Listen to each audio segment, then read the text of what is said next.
hay características que son necesarias tenerlas en cuenta para cuando uno trabaja los conflictos. Siempre nos enseñan herramientas. Las herramientas son fundamentales porque con las herramientas uno puede saber qué hacer, cómo intervenir y cuándo intervenir. Pero claro, yo no le puedo dar un bisturí a una persona que no estudió medicina en general, porque seguramente va a hacer con el bisturí algo que puede ser un desastre como la utilización de una herramienta mal utilizada.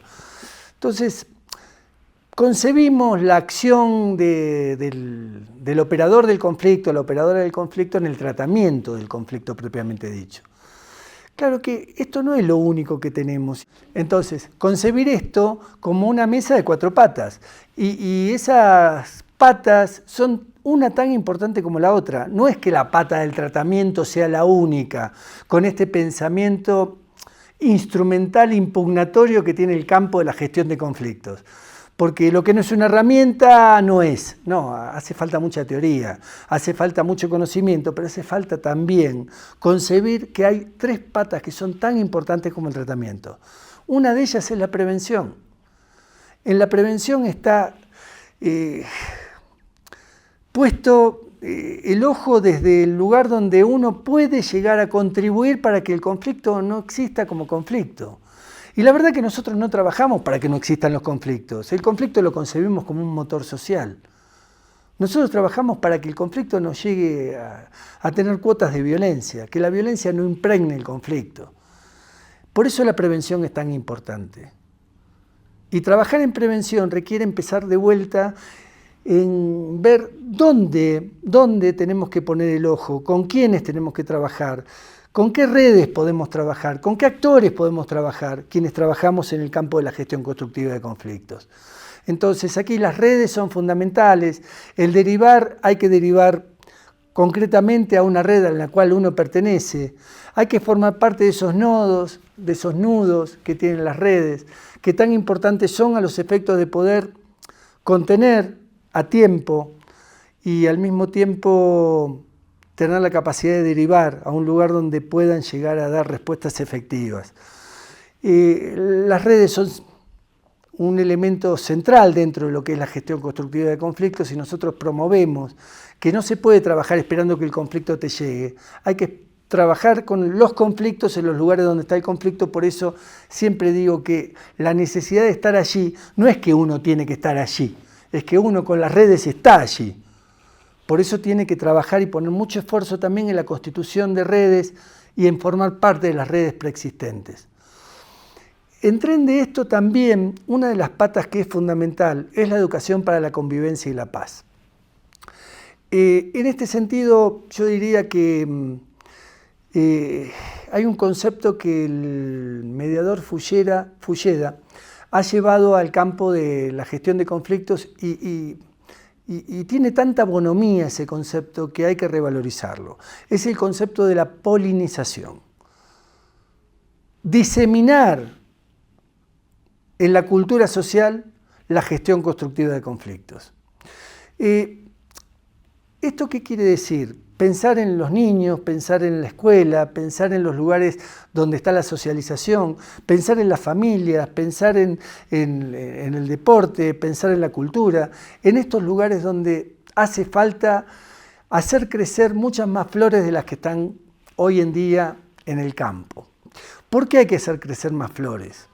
Y porque uno verdaderamente encuentra que en la cultura social, si vemos los niños, si vemos que se discriminan, si vemos los niños, si vemos que se pelean, si vemos los niños, si vemos que su modo de crecimiento y lugar identitario también es la confrontación, tenemos un problema en cuanto a lo que va a ser la cultura social para poder prevenir conflictos del día de mañana, para poder evitar que ese mismo niño, después cuando sea un adulto, no sea alguien que cualquier acción lo lleve a una reacción violenta, inusitada. Entonces, a mí me gusta traer siempre a una especie de filósofo posmoderno, que en verdad de filósofo no tiene nada, pero que sí tiene un criterio muy específico respecto a estos temas. Lo fueron a entrevistar la red O Globo a un narcotraficante que estaba en una de las cárceles de Río de Janeiro. Y cuando lo van a entrevistar, él dice, bueno, me van a entrevistar a mí, ¿saben quién soy yo? Y el periodista de la red O Globo dijo, sí, claro, Marco Ola, usted es la persona que forma parte del segundo comando de cocaína de Brasil. No, pero ¿en serio saben quién soy yo? Bueno, tengo la información suya, le dice el periodista. Y esto era off the record. No, yo soy una persona que estoy hace 15 años aquí dentro, que administro una de las empresas más importantes de Brasil y que al mismo tiempo, más prósperas también, y que al mismo tiempo he leído 3.500, 4.000 libros desde que estoy aquí. O sea, me considero un intelectual y un hombre muy rico. Si van a hacer la entrevista para esa persona, bienvenida, hágala. Dice, bueno, vamos a hacer la entrevista con esa persona también. Y entonces empieza la entrevista. Y en la entrevista le dice, bueno, Marcola, ¿cuál es la solución? Dice, a mí me pregunta la solución, búsquenla ustedes. Dice, ¿por qué me la pregunta a mí? Dice, bueno, porque usted conoce cómo es todo el nuevo circuito de la relación entre la droga, las personas, el negocio. Bueno, está bien. Yo les voy a hacer una caracterización. Yo soy la base insustancial de la pospobreza. Pobreza que han generado ustedes y que no saben cómo administrarla. Nosotros sí. Nosotros tenemos los recursos para poder administrar esos vestigios que ustedes han dejado allí en el camino. Tenemos un ejército de alienígenas que está preparado para hacer lo que nosotros le pidamos que hagan. Tenemos armas acordes a lo que es lo tecnológico y nuevo. Ustedes no. Los nuestros, a ustedes, no los quieren. Ahora, los de ustedes, a ustedes, y tampoco los quieren. A nosotros, los de ustedes, al menos nos respetan o nos temen, pero es otro vínculo. Nosotros podemos mandar a matar a cualquiera de ustedes a donde queramos. Ustedes a mí no me pueden mandar a matar porque acá me cuidan.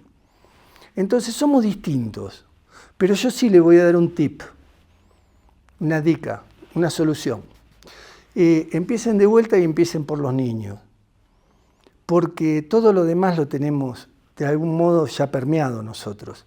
Entonces esto que les estoy diciendo, tómenlo sin que les resulte feo, pero fíjense que diputados, senadores, y empezó a nombrar todo lo que son las estructuras del Estado. Y la verdad que este hombre, que yo lo traigo como un filósofo posmoderno, lo traigo porque en verdad nos está dando a todos nosotros un mensaje fuerza, que también hay que empezar por la educación para poder cambiar las bases estructurales de los vínculos relacionales de las personas.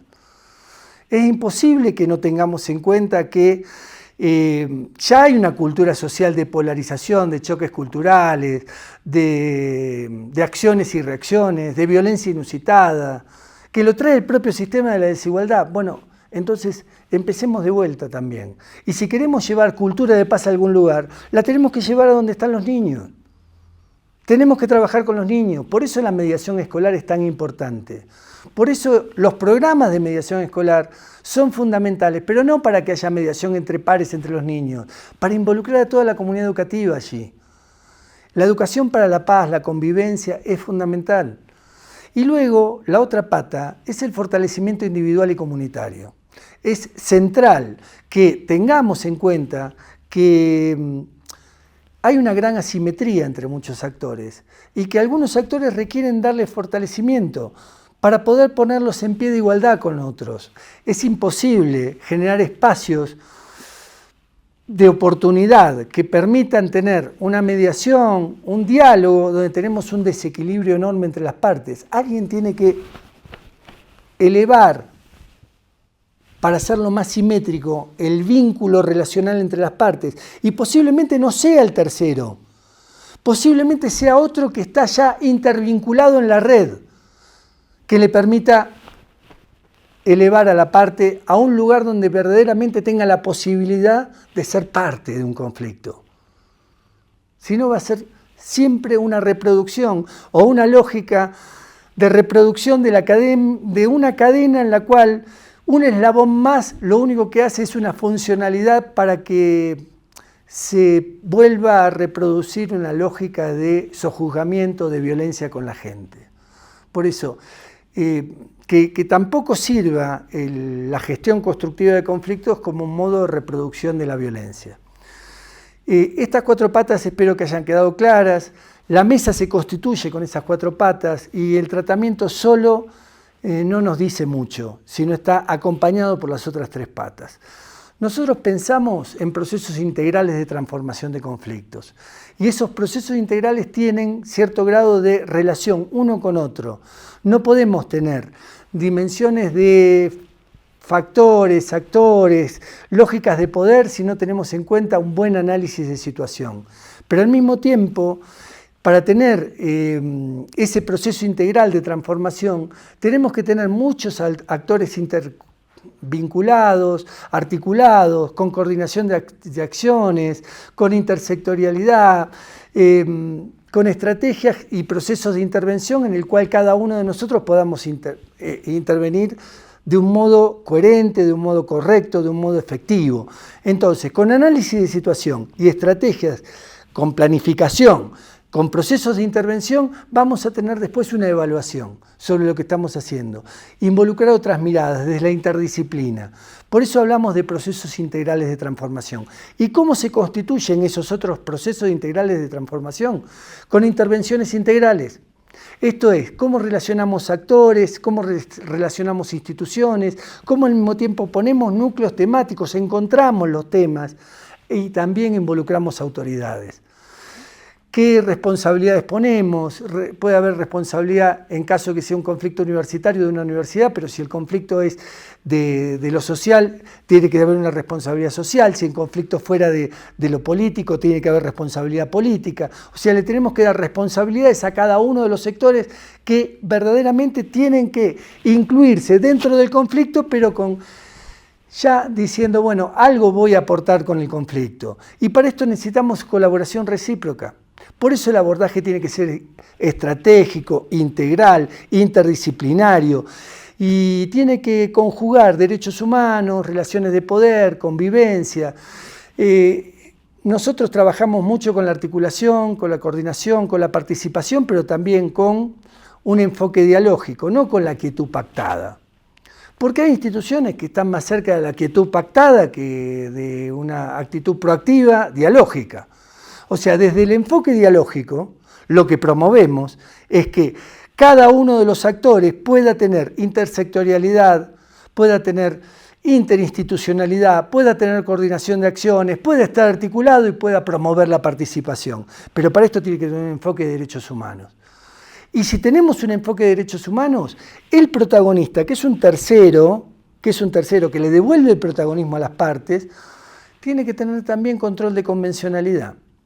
Esto es conocer los derechos humanos y que cualquier cosa que acontezca delante suyo que pueda vulnerar algún tipo de derecho, ese lugar de imparcialidad pueda estar en vilo, porque también a partir de un fallo de la Corte Interamericana de Derechos Humanos, los operadores de conflicto tienen a su cargo ese control de convencionalidad, con lo cual no puede haber discriminación, no puede haber maltrato ni discriminación a la mujer. Las personas adultas mayores tienen que participar también las personas con discapacidad o en situación de discapacidad. Y esto es por una convención que era muy participativa y planteaban nada sin nosotros. Y cuando dicen sin nosotros es con las organizaciones que representan ese vínculo que tienen esas organizaciones con las personas con discapacidad y que representan a las personas con discapacidad. Pero después el convenio 169 de la OIT te plantea claramente que todo tema que afecte la cuestión indígena, el sector indígena tiene que participar incluso en las decisiones. También en el convenio de Escazú hoy nos está diciendo para lo socioambiental que tiene que haber participación de las personas afectadas por cualquier tipo de situación o acontecimiento que produzca algún evento que pueda llegar a ser contaminación, que pueda llegar a ser afectación a los derechos de las personas que están ante un lugar de extractivismo un emprendimiento minero, lo que fuera. Tienen que participar. Y ahí es donde la actitud proactiva del operador del conflicto, que tiene control de convencionalidad, tiene que ser garante. Yo siempre cuento esto. Cuando nosotros que nos han vinculado dentro de la lógica del consensualismo, dentro de lo que puede llegar a ser la visión de cómo buscar salidas negociadas entre las partes cuando están en conflicto, yo lo planteo con un grado de preocupación, porque esto de la autonomía de la voluntad puede afectar también determinado tipo de derechos. Hay lugares donde tiene que estar presente el Estado. O sea, si yo en un barrio crítico quiero sentar a dos partes, que una quiere que la otra le pague o que se vaya, y yo no llamo al Estado como para que esté presente en nombre de la vivienda digna y el derecho de vivienda digna, en nombre de sus derechos económicos, sociales y culturales, y yo estoy afectando ese control de convencionalidad que lo debería tener. Por eso es tan importante que las intervenciones integrales, el operador de conflicto conozca derechos humanos. Bueno, para poder pensar alrededor de la convivencia pacífica, deberíamos tener en cuenta que ese trabajo de la integralidad hace que podamos posicionar otro tipo de temas, como ser, en principio, la búsqueda de incorporación de actores que vayan más allá de las partes.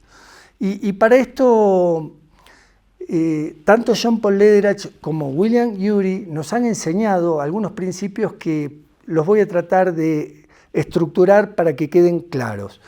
El primero es el quién estratégico. El quién estratégico de Lederach es una figura que lo tengo que pensar en función de cómo va a agregar valor alguien que no está dentro de las partes del conflicto al conflicto. Entonces tengo que ir a buscar y tengo que pensar en qué otros pueden contribuir con el conflicto que no sean los actores propios del conflicto. Y que tengan capacidad horizontal y vertical de trabajo y que puedan también incidir en los procesos no visibles de paz, no solo en los procesos visibles, no solo en el nivel alto, sino también en el trabajo, en el nivel comunitario. Y para eso tengo que tener una mirada lo suficientemente diáfana. Lederach nos propone que pensemos como piensa la araña cuando teje la telaraña, que piensa en los puntos de afuera, primero, cuando va a tejer la telaraña, que con sus patitas y su saliva va haciendo ese recorrido y luego llega a un centro con puntos de anclaje y puntos de cruce. Y esos puntos de anclaje y puntos de cruce son esas personas que tenemos que ir a buscar, que no son parte de las partes, que están fuera de las partes y que verdaderamente le van a dar un lugar dentro de lo que puede llegar a ser un aporte al conflicto entre las partes. Entonces tengo que ir y negociar con esas partes qué pueden aportar al conflicto y traerlas al conflicto. Luego, William Ury, en su libro Alcanzar la Paz, nos propone que pensemos más allá de las partes, pero teniendo en cuenta que las partes tienen aliados. Si tenemos dos lados de un conflicto, cada parte tiene sus aliados, nos propone pensar qué tipo de rol pueden tener esos aliados, que no sean seguir siendo aliados, sino que le den continente y contenido, abrazando el conflicto desde otro lugar. Esto es el tercer lado. Entonces, ¿con quiénes estratégicos? Y con tercer lado, que pueden ser medios de comunicación, ONGs, pueden ser periodistas, pueden ser movimientos sociales, esos que podrían llegar a ser aliados de unos o aliados de otros y tener otro rol, entre esos quienes estratégicos y ese tercer lado nos pueden permitir tener una lógica de integralidad con mayor tipo de recursos como para poder intervenir en los conflictos. Es así que, aparte de esa integralidad, necesitamos tener la capacidad de ver que de modo diáfano puedo observar una determinada imagen, pero a su vez esa determinada imagen puede tener otra imagen contrapuesta. O sea, no siempre lo que estoy viendo es lo que está aconteciendo, porque yo tengo supuestos que están cargados de presupuestos. Mis presupuestos condicionan mis supuestos, y esos supuestos a su vez me generan una hipótesis. Entonces, esas esas hipótesis que están cargadas con mis supuestos y mis presupuestos me van a llevar a determinado tipo de acciones. Por eso tengo que tener la capacidad de ver una imagen y otra imagen, sabiendo que no siempre es de día ni siempre es de noche para poder comprender cómo visualizar un conflicto en función de estas imágenes que estoy mostrando. Hay una realidad que tiene que ver con lo que podría llegar a ser la visión del conflicto a partir de dos figuras que se enfrentan, una con otra y al mismo tiempo se dan la espalda. Y esas figuras que se dan la espalda están mostrando que uno no puede reconciliarse con el otro, que tiene la capacidad de ponerse muy distante del otro. Pero la realidad es que esas figuras que se enfrentan tienen dos personas adentro suyo que también tienen la voluntad de algún tipo de encuentro. Ahora, poder reposicionar ese lugar natural de disgusto, de desazón, de desánimo que puede llegar a tener alguien cuando tiene un conflicto, porque a nosotros nos enseñan que los conflictos no son ni negativos ni positivos, pero lo que es real, que yo no conozco a nadie que no lo sienta como una carga negativa del conflicto. Entonces, ese lugar negativo que representa el conflicto para cada uno adentro suyo tiene la necesidad de poder buscar el modo de reconciliarse con la otra persona. Miren, hasta en la vida personal, nosotros, por lo que es la inercia del vínculo, por cómo nos relacionamos con las personas, nos distanciamos de algunos y no los volvemos a reconciliar más. Hasta matamos familiares en vida y no los vemos nunca más. Yo no me pongo a hurgar en las personalidades, pero lo que digo es que adentro nuestro hay una carga muy fuerte cuando nos pasan estas cosas, con la tensión de nos podría estar pasando otra cosa si hiciéramos otra cosa. El tema es, ¿estamos en condiciones de hacerla?